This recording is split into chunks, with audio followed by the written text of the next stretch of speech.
Thank you for watching another episode of Stolen's Reviews. Please like and subscribe for more videos. I'm trying to reach 100 subscribers by the end of August.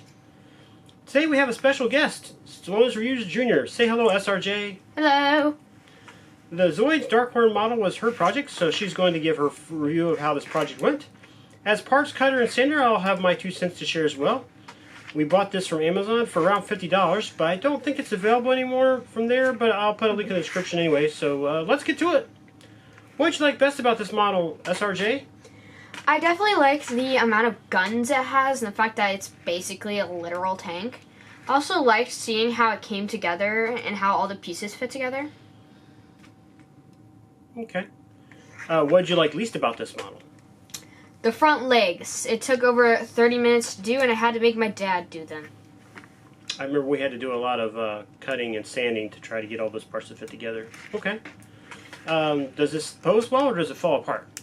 It poses really well, though you definitely have to be careful with the 2 gunners position, especially the one on the legs. There are 3 people. There's the driver and the 2 gunners. And then definitely the bigger guns, because they're huge and they fall apart easily. Just like that? Yep, okay. Very good example. Alright. There we go. Yeah, I think it's very cool. The sets of guns are awesome on this. They look really good. It has a hecking machine gun. It has over 42 guns, Father. Yeah, that's pretty awesome. Alright. You also built the Zoids Liger model, so this is your second Zoids project. How did the Darkhorn compare to the Liger? Well, the Darkhorn definitely has a lot more noticeable color.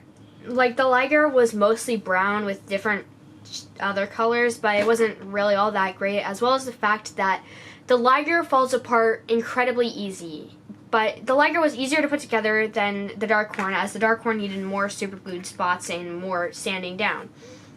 The Liger, though, falls apart like my dad sat on it when I literally wrote a note that said, "Don't move or touch the Liger." He moved it and sat on it. I did indeed. It was a disaster. I was like, oh no! The head fell off. Everything fell off. It was crazy. Which one did you like better? Darkhorn, for sure. Gotcha. Okay. Did the parts go together easily, or were they hard to put together on the Darkhorn? Some of the parts were definitely easier to put together than others. As I said before, the front legs were a nightmare. The guns were fairly easy to put together, as well as like the tail and the people. Okay. Yeah, they have tiny little people now. I'm going to bring one out to say hello. If I can get one out. 1 second. The driver might be the easiest. No, we hot glued that one down. I remember that. Yeah, we did have to put some super glue on some parts that we forgot to mention earlier. There were definitely a lot of very small parts and some that didn't go together real easily and stay together, so we had to use some super glue to make things work out sometimes. You can also color the little people. Yeah, if you've got the gumption to paint something very, very tiny, you could certainly do it. Would you do it again, SRJ? Yes, mine is the front legs. I would leave that to Father. And Tiny person's out, or at least his front half is. Yay! His front half is out. Oh no, did he come apart? Yeah. Oh no. Okay. As the parts cutter and sander, I think this is a good model. The parts came out of their frames pretty easily. However, the attachment points were often a little weird. In a little weird place there, making it sometimes hard to trim. You had to essentially trim away more than you really should have had to. The 12-year-old SRJ was able to put most parts together. However, there were some pieces that needed the full power of an adult to push together. The front legs. Yeah, definitely the front legs. The model is definitely rated for the older builder. As SRJ mentioned, putting the front legs together was challenging and required some considerable altering of the parts that had to be done to make them fit together.